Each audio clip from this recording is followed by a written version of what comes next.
Financial literacy మన సమాజానికి ఎందుకు అవసరం? నమస్తే.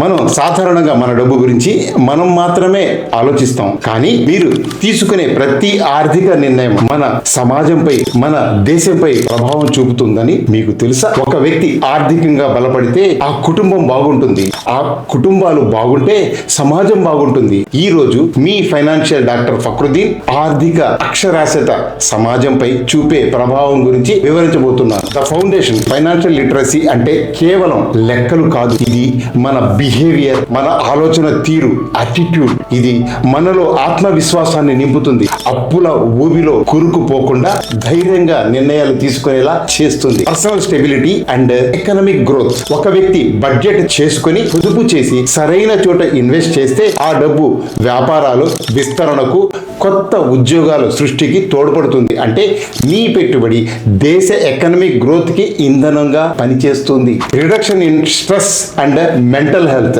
చాలా కుటుంబాల్లో గొడవలకు, మానసిక ఒత్తిడికి ప్రధాన కారణం ఆర్థిక ఇబ్బందులే.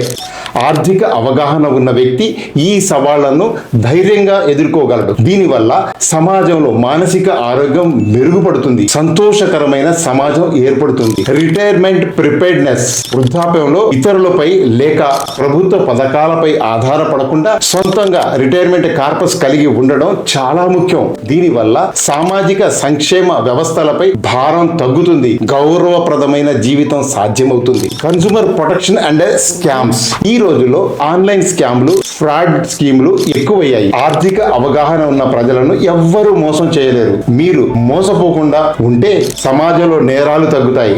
నియంత్రణ సంస్థలైన ఆర్బీఐ, సెబీ చెప్పే విషయాలను అర్థం చేసుకోవడం చాలా ముఖ్యం. మా ఛానల్ ని ఇప్పటి వరకు సబ్స్క్రైబ్ చేయకపోతే వెంటనే చేసుకోమని మనవి. పైన కనబడుతున్న లింక్ ని క్లిక్ చేసి మా వెబ్సైట్ విజిట్ చేసి మీ ఫైనాన్షియల్ హెల్త్ ని మీరే అసెస్ చేసుకోండి. మళ్ళీ పాయింట్ కి వద్దాం. Responsible citizenship. ఒక బాధ్యతాయుతమైన పౌరుడిగా ప్రభుత్వం పెట్టే బడ్జెట్, టాక్సేషన్ మరియు ఆర్థిక విధానాల గురించి మీకు అవగాహన ఉండాలి. అప్పుడే మనం సరైన నాయకులను ఎన్నుకోగలం మరియు ప్రజాస్వామ్యంలో భాగస్వామ్యం పంచుకోగలం. Intergenerational impact, the legacy. మీరు నేర్చుకున్న ఆర్థిక పాఠాలను మీ పిల్లలకు నేర్పండి. ఇది తరతరాలకు అదే గొప్ప ఆస్తి. తండ్రి నేర్పిన పొదుపు కొడుకు చేసే పెట్టుబడిగా మారి మనవడికి ఆర్థిక స్వేచ్ఛను ఇస్తుంది. ఫైనల్ గా ఫైనాన్షియల్ లిటరసీ అనేది కేవలం మీ జేబుకు సంబంధించినది కాదు, ఇది మన దేశ భవిష్యత్తుకు సంబంధించింది. మనం నేర్చుకుందాం, మన సమాజాన్ని ఆర్థికంగా బలోపేతం చేద్దాం.